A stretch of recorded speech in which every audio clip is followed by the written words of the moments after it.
All right, hi everybody. We are going to do dividing radicals. This is the first day, so we're trying to keep it pretty simple for this one, and then we're going to build on it tomorrow. Okay, so big thing about radicals is that radicals cannot be located in the denominator for your final answer. Most of the time when they say simplify, it means basically get everything reduced and get the radicals or square roots out of the denominator. Okay, so if we're looking at number one, the way that we get, sorry, I have to move my computer. The way that we get the square root of 5 out of the denominator is by multiplying by the square root of 5. Now, the problem is we can't just multiply the denominator, we have to multiply the numerator. The reason why we can do this is because actually when we are multiplying by the square root of 5 over the square root of 5, that's really like multiplying by 1. So although we are changing the look of the problem, we're not actually changing the problem in itself. Okay, so that's why we end up multiplying by the root over the same root. Okay, so at this point all we're doing is multiplying the numerator and then multiplying the denominator.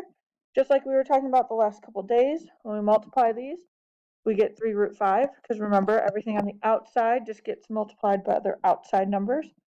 Anything inside gets multiplied by other inside numbers. Okay? On this next part, square root of 5 gives me the square root of 25.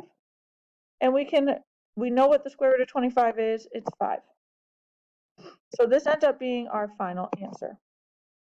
Now, this process is always going to give you just the number. Okay, so root 5 times root 5 gives me 5.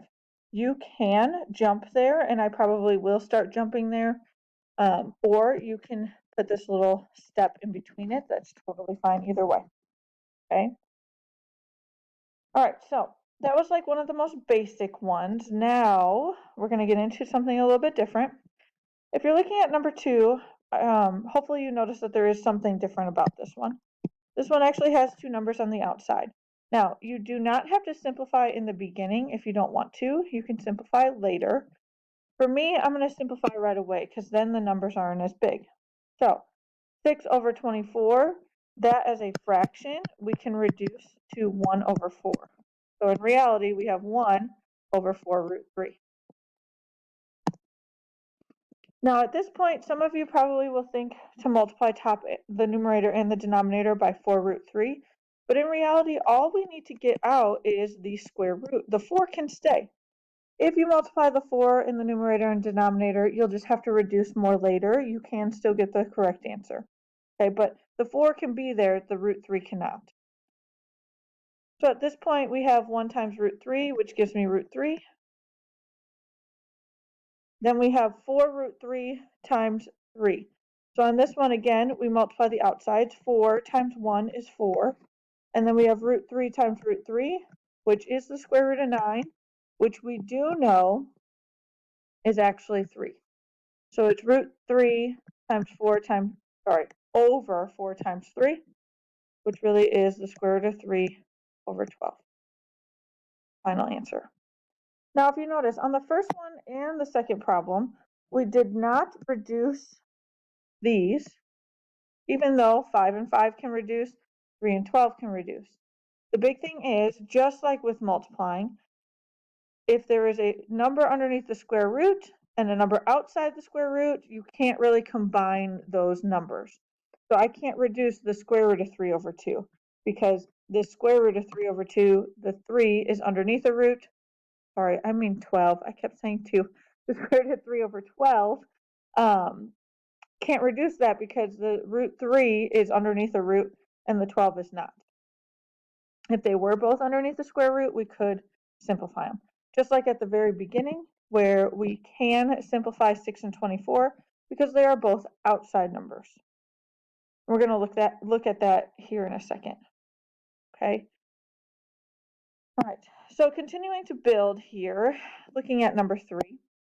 This one plays off of what I was just talking about. Now, do you have to simplify first? No.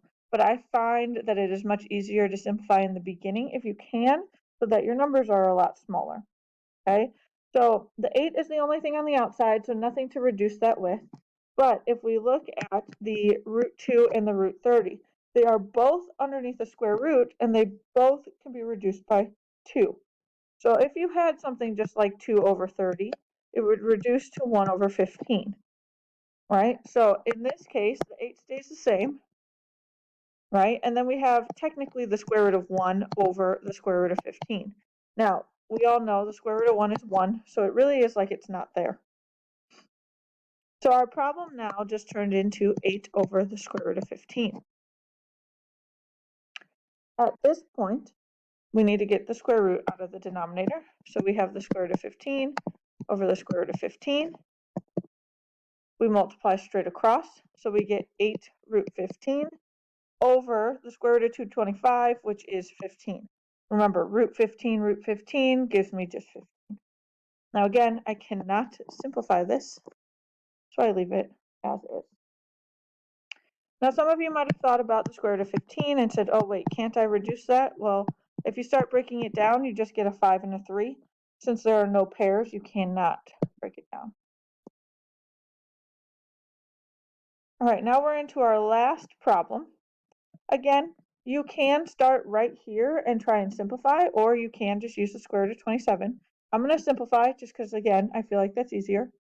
Now, the big thing is I cannot just reduce the 9 and 27. Again, 9 is outside, 27 is inside. So I can't do any combination of outsides and insides. But I can break down the square root of 27. Square root of 27 is 9 times 3. 9 is 3 times 3.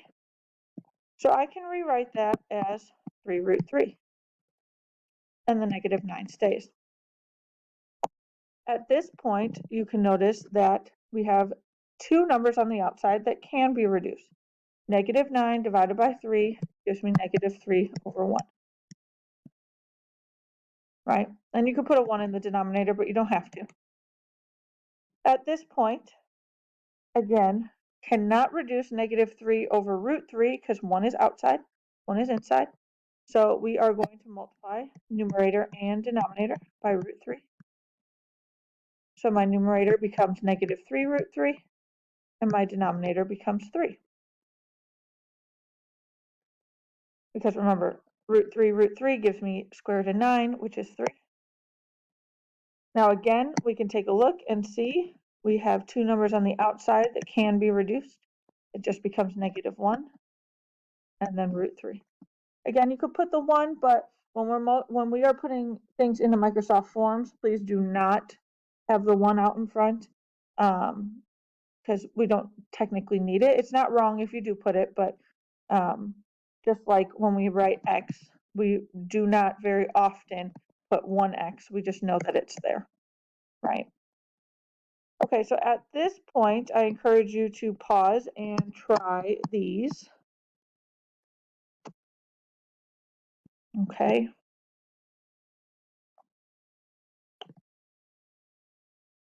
I'm not sure how to do what Mrs. Cheka does.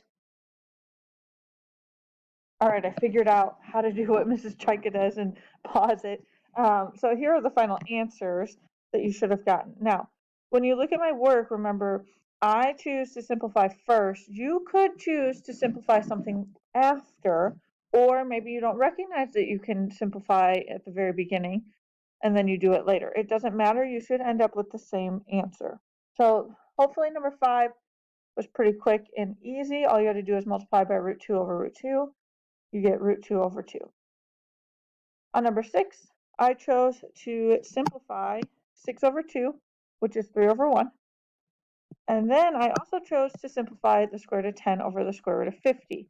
You can reduce that to the square root of 1 over the square root of 5. In the next step, I just took away the 1s because we don't need them. And then all you had to do is multiply by root 5 over root 5. You get 3 root 5 over 5.